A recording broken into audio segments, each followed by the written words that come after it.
Olhe essas imagens com muita atenção. Dois funcionários de um posto de gasolina em Israel vão até a porta da loja, olham à distância e ficam completamente assustados com o que está vindo na sua direção. O primeiro funcionário olha com cuidado, o segundo funcionário chega mais perto da porta e não consegue acreditar no que está vendo. Eles já sabiam que estava vindo em sua direção. Terroristas do Hamas. As câmeras de segurança capturam esse momento exato. O segundo funcionário começa a se afastar rapidamente, tentando se preparar para sair dali. Os dois correm para dentro da loja, e os terroristas do Hamas continuam vindo em sua direção, armados até os dentes, todos indo para aquele posto de gasolina isolado, a poucos quilômetros da fronteira com Gaza. O que vai acontecer no decorrer desse vídeo é impressionante. Continue assistindo que nós vamos explicar cada detalhe aqui no Ótica Militar.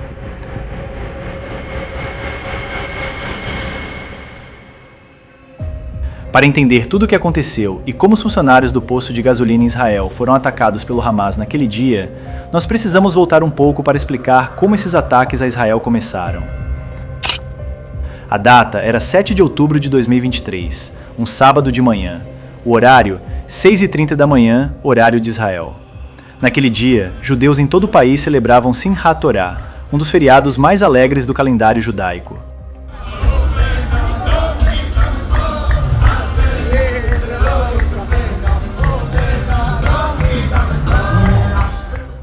Famílias dormiam tranquilas. Jovens retornavam de uma noite de festa em um festival de música no deserto do Negev.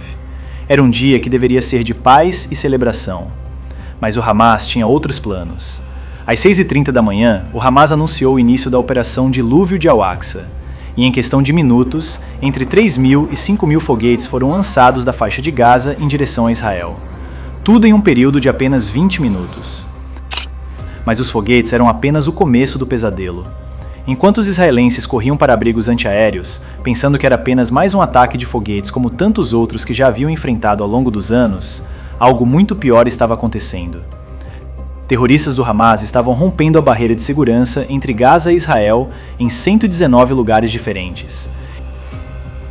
Eles vinham de 3 formas: por terra, em veículos picape armados com metralhadoras, pelo ar, usando parapentes motorizados, e pelo mar, usando pequenas embarcações. Cerca de 6.000 terroristas de Gaza invadiram o território israelense naquela manhã. Desses, cerca de 3.800 eram do grupo do Hamas, conhecida como Nukba. Eles tinham um plano meticulosamente preparado, um plano que havia sido descoberto pela inteligência israelense mais de um ano antes, mas que foi ignorado por comandantes militares que acharam que o Hamas não tinha capacidade de executá-lo. O objetivo era claro: massacrar o maior número possível de civis israelenses, capturar reféns e causar terror generalizado. E eles conseguiram.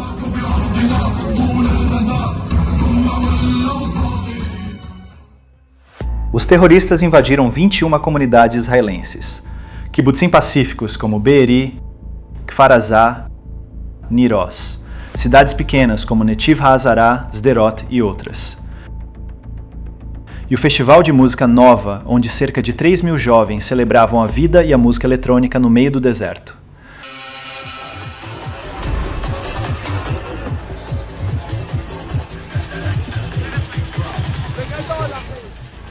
O que aconteceu naquele dia foi o pior ataque terrorista da história de Israel. 1.200 pessoas foram brutalmente assassinadas. Entre elas, 815 eram civis. Famílias inteiras foram mortas em suas casas. Jovens foram massacrados enquanto tentavam fugir do festival. E 251 pessoas foram sequestradas e levadas para Gaza como reféns. O ataque pegou Israel completamente de surpresa. As forças de defesa de Israel, uma das mais bem preparadas do mundo, demoraram horas para responder adequadamente. Os terroristas tiveram tempo livre para atacar, matar, sequestrar e saquear. E foi nesse contexto de caos absoluto que algo dramático estava prestes a acontecer em um posto de gasolina próximo à fronteira. O posto de gasolina Yellow ficava no cruzamento de Magen, próximo ao kibbutz Magen, a apenas alguns quilômetros da fronteira com Gaza. Era um posto comum, como tantos outros. Tinha bombas de combustível, uma loja de conveniência, produtos básicos para viajantes. O dono do posto era um homem chamado Morris Atias. Naquele dia 7 de outubro, Morris não estava lá. Ele havia deixado 2 funcionários tomando conta: Bar Narmani, um jovem israelense, e um colega beduíno. A região onde o posto ficava era considerada relativamente segura. Sim, de vez em quando havia alertas de foguetes vindos de Gaza, mas ataques terrestres? Invasões? Isso era impensável. A barreira de segurança entre Gaza e Israel era considerada impenetrável. Mas naquela manhã de 7 de outubro, tudo mudou. O funcionário do posto, Bar Narmani, estava trabalhando normalmente quando ouviu os primeiros sons de explosões ao longe. Ele ligou a televisão e viu as notícias. O país estava sob ataque massivo do Hamas.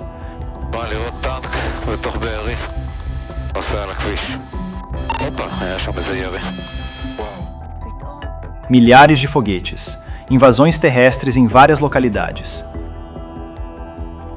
Ele e seu colega olharam um para o outro. Eles sabiam que estavam em perigo. O posto ficava muito próximo da fronteira.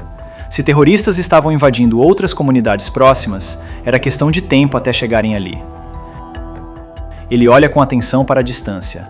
Seu colega se aproxima mais da porta para ver melhor. E então eles percebem.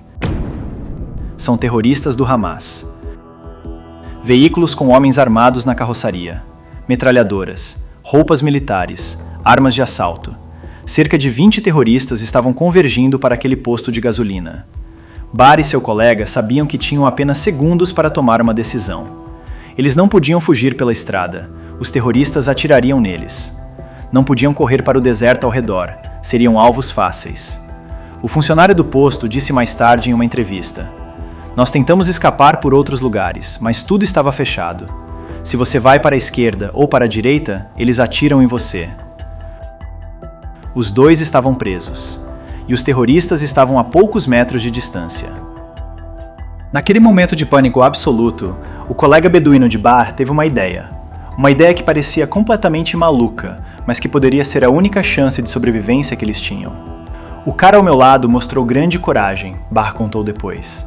Ele rapidamente abriu a porta da câmara frigorífica. A loja de conveniência tinha um freezer grande nos fundos, usado para armazenar bebidas, gelo e produtos congelados. Era uma câmara fria industrial, com uma porta pesada de metal. Sem pensar 2 vezes, os 2 funcionários correram para dentro do freezer e fecharam a porta por dentro. Do lado de fora, através das câmeras de segurança, podemos ver exatamente o que aconteceu em seguida. Os terroristas do Hamas chegam ao posto. São pelo menos 20 homens. Enquanto eles correm em direção ao posto, já é possível ver alguns tiros sendo disparados para dentro da loja de conveniência. Eles entram pela porta da frente, com as armas em punho. As câmeras de segurança mostram tudo em detalhes perturbadores. Os terroristas começam a atirar. Balas atingem prateleiras, caixas de cereais explodem, garrafas de bebida se estilhaçam no chão. Eles não sabem que os funcionários estão escondidos no freezer. Eles entram, vão até os fundos da loja, procuram pelos funcionários israelenses, olham e não encontram.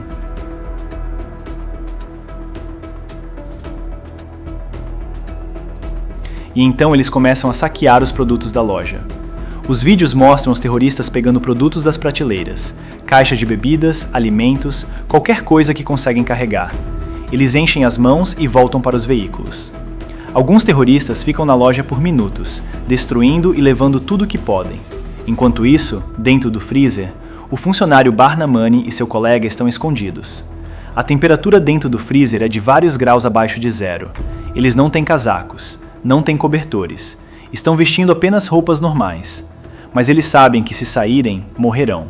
Então eles ficam lá dentro, ouvindo os tiros do lado de fora, ouvindo as vozes dos terroristas gritando em árabe, ouvindo o som de vidro quebrando, produtos sendo jogados no chão, veículos arrancando. O que Bar e seu colega não sabiam era que aquele posto de gasolina era apenas um dos muitos alvos dos terroristas naquela região. Enquanto eles estavam escondidos no freezer, congelando e rezando para sobreviver, a poucos quilômetros dali, massacres estavam acontecendo. No festival de música que estava acontecendo ali perto, terroristas massacraram mais de 360 jovens. Eles atiraram indiscriminadamente na multidão que tentava fugir. Perseguiram pessoas que se escondiam em abrigos de ônibus. Sequestraram dezenas de jovens e os levaram para Gaza. Lugares ali próximos, famílias inteiras foram assassinadas em suas casas. Na região de Be'eri, mais de 100 pessoas foram mortas. Em Kfar Aza, terroristas invadiram casa por casa, matando quem encontravam pela frente. As forças de defesa de Israel estavam tentando responder, mas estavam completamente sobrecarregadas. Havia dezenas de locais sob ataque simultâneo. Não havia soldados suficientes para proteger todos ao mesmo tempo. E no posto de gasolina, os terroristas do Hamas finalmente terminaram seu saque e partiram. Eles tinham outros alvos, outras vítimas. Mas Bar e seu colega não sabiam disso. Eles permaneceram dentro do freezer, congelando, por horas. Aqui está um fato importante de ressaltar para você assistindo. A temperatura dentro de uma câmara frigorífica pode chegar a menos 18 graus Celsius. O corpo humano, sem proteção adequada, começa a sofrer os efeitos da hipotermia em questão de minutos nessa temperatura. Os sintomas da hipotermia começam com tremores violentos. Depois vem a confusão mental. A pessoa começa a ficar desorientada, a perder a coordenação motora. Os músculos ficam rígidos. A respiração e os batimentos cardíacos diminuem. O funcionário do posto Bar Namani e seu colega ficaram dentro daquele freezer por horas. Eles se abraçaram para compartilhar o calor corporal. Eles se movimentavam constantemente, tentando manter a circulação. Eles conversavam para se manter acordados e alertas. A cada minuto parecia uma eternidade, o funcionário Bar disse depois. Nós não sabíamos se os terroristas ainda estavam lá fora. Não sabíamos se era seguro sair. Mas também não sabíamos quanto tempo conseguiríamos sobreviver ali dentro.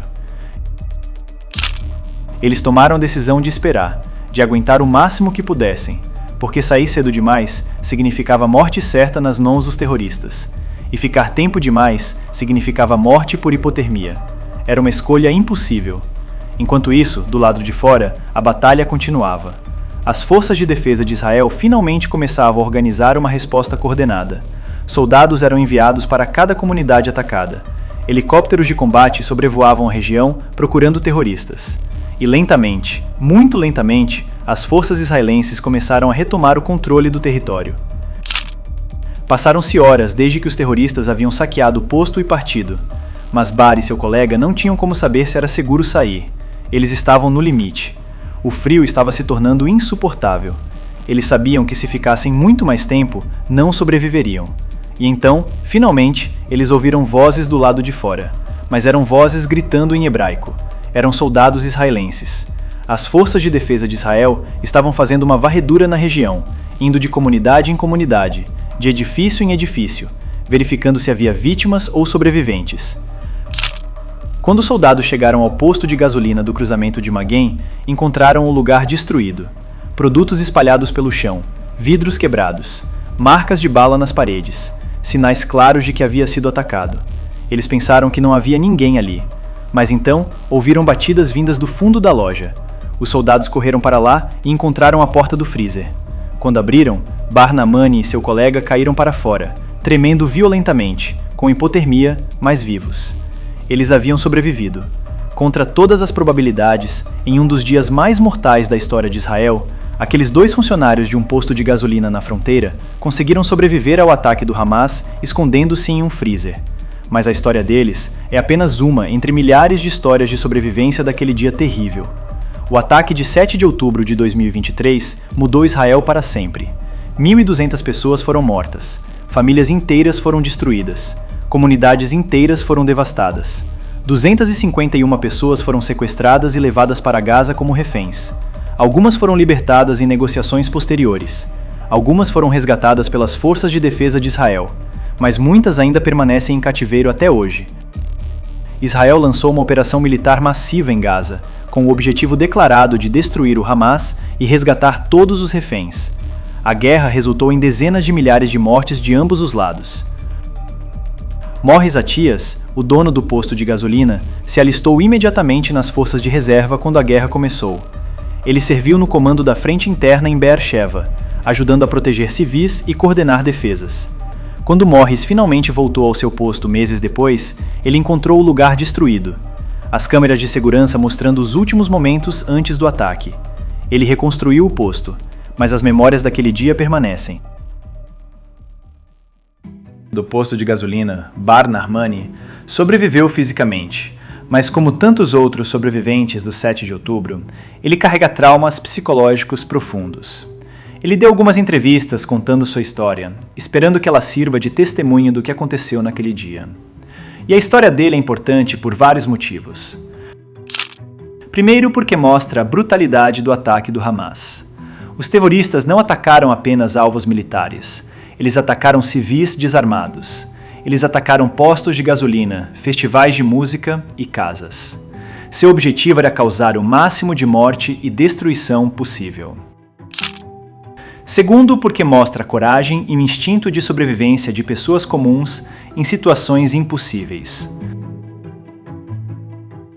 Bar e seu colega não eram soldados. Eram apenas 2 funcionários de um posto de gasolina, trabalhando em um dia normal. Mas quando enfrentaram uma escolha entre a morte certa e uma chance mínima de sobrevivência, eles escolheram lutar por suas vidas. Terceiro, porque nos lembra que por trás de cada estatística, de cada número de vítimas, há histórias humanas reais. 1.200 pessoas mortas não é apenas um número. São 1.200 histórias individuais. 1.200 famílias destruídas. 1.200 vidas que foram brutalmente interrompidas. E finalmente, porque mostra que mesmo nos momentos mais sombrios, mesmo quando tudo parece perdido, a esperança e a vontade de sobreviver podem prevalecer. Bar Nahmani e seu colega beduíno sobreviveram àquele dia terrível, escondidos em um freezer por horas, aguentando frio extremo, sem saber se sairiam vivos. A história deles é uma história de sobrevivência contra todas as probabilidades. É também um testemunho do dia mais sombrio da história recente de Israel. Um dia que mudou o país para sempre. Um dia que nunca será esquecido. Se você quer acompanhar mais sobre o que está acontecendo no mundo militar, no Brasil e ao redor do mundo, se inscreva aqui no Ótica Militar e ative o sininho. Te encontro no próximo vídeo com mais informações.